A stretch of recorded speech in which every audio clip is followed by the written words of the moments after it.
రెండోసారి మొన్న sitting MLA అయిన తాటికొండ రాజయ్య ఉద్యమకారుడు ఏనాడు తెలంగాణ కోసం మాట్లాడిన కడియం శ్రీహరి గారు మళ్ళీ మంత్రి కావాలన్న ఆశతోటి మళ్ళీ ఆయన టికెట్ ఇవ్వకుండా ఎమ్మెల్యేగా గెలిచి వచ్చిన తర్వాత వాళ్ళ ప్రభుత్వం రాకపోయేసరికి ఫ్రస్ట్రేషన్ లా ఏం మాట్లాడో అర్థం కాక నువ్వు మంత్రి కాదు నేనైతేనా కాదా తెలియదు కానీ నువ్వు మాత్రం నీ జన్మల టీఆర్ఎస్ పార్టీలో ఉంటే నువ్వు మంత్రి కావు కడియం శ్రీహరి గారు అది మాత్రం గుర్తుపెట్టుకోను నా గురించి అట్లా మాట్లాడవచ్చు అధ్యక్ష మీరు ఒక్కసారి వినండి. రాజగోపాల్ రెడ్డి గారు ఒక్క నిమిషం రాజగోపాల్ రెడ్డి గారు ఒక్క నిమిషం రాజగోపాల్ రెడ్డి గారు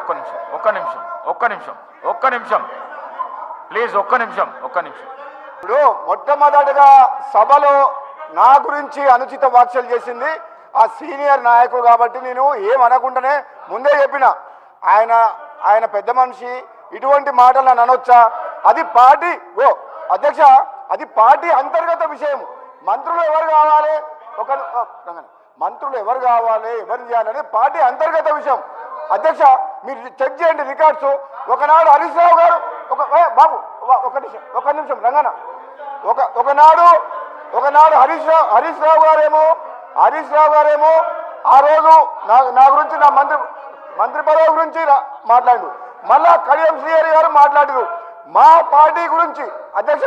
మా పార్టీ అంతర్గత విషయం గురించి ఎవరు మంత్రులు కావాలి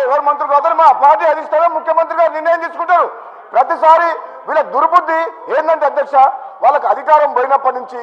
మా కాంగ్రెస్ పార్టీ సభ్యుల దగ్గర పోయి నీకు మంత్రి పదవి రాలేదు నీకు అది రాలేదు నీకు అది అని మమ్మల్ని రెచ్చగొట్టి పార్టీని చీల్చే కుట్ర వీళ్ళు చేస్తున్నారు అధ్యక్ష. ఇది వాళ్ళ నైజం వాళ్ళ కడుపులో విషం ఉంది. నన్ను ప్రతి ఒక్కరి దగ్గర పోయి నువ్వు మంత్రి కాలేదా ఇవన్నీ మాట్లాడేది ఇది